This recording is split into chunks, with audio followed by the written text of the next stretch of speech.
Itũra-inĩ rĩa Gathera gĩcigo-inĩ mbunge gĩa Kĩgũmo Mũrang'a tũracemania na athuri aya erĩ arĩa kuma gũciarwo kwao matirĩ maria kana kũigua.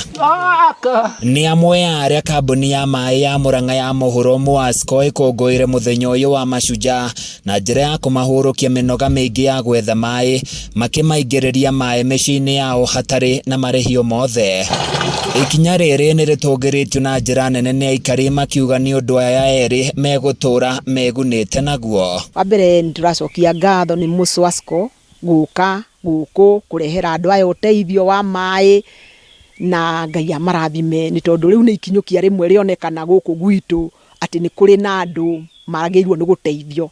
Koguo wa mbere kaunti ĩcokerio ngatho nĩ ũndũ wa gwĩka ikinya rĩu rĩa mbere nĩ ũndũ wa andũ aya, tondũ maĩ nĩ niĩ ndĩramahe athiaga maĩ na kabũyũ, rĩu ũrĩa wahota gũka kũgĩra maĩ gwakwa agakĩgĩra maĩ na kamũtũngi. Maĩ maya kũringana na ũrĩa management ikoragwo yugĩte, andũ arĩa mena special need matirĩ kĩndũ marĩhagio ona teni, kĩrĩa mekaga bata no mita yao nĩ monitagwo. Nakuo thukuru-inĩ wa Kĩrugũri Special School arutwo nĩ matugĩrwo na indo ngũrani-inĩ kambuni ĩno. Mũrutani mũnene thukuru-inĩ ũyũ agĩcokia ngatho cia mwanya. Nĩ wega tondũ wa taurũ cia kahinda, tondũ nĩ tũbataraga mũno, tondũ aciari no marehe twĩrĩ sasa ile imebaki ni sisi tunatafutirianga.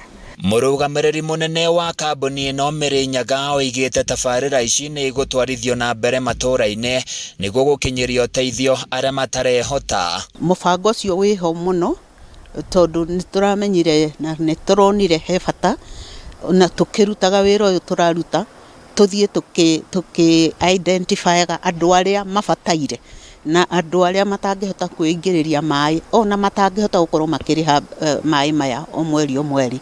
Twĩ kambuni tũkoya mũrigo tũkamakĩrĩra maĩ maya, na tacio rĩu tuma nao ũmũthĩ tũkakorwo na ithuĩ tũramarĩhĩra mbiru ĩyo, to matirĩ na ũhoti ũrĩkũ kana ũrĩkũ. Mũbango ũyũ nĩ njĩra ĩmwe ya gũcokeria mũingĩ guoko nĩ ũnyitanĩri mwega harĩ motungata marĩa kambuni ĩno ĩkoretwo ĩkĩheana na kũhũra njeki andũ arĩa matehotete. Handũ-inĩ ya Kameme TV niĩ njĩtagwo Francis Mwangi wa Wawĩra.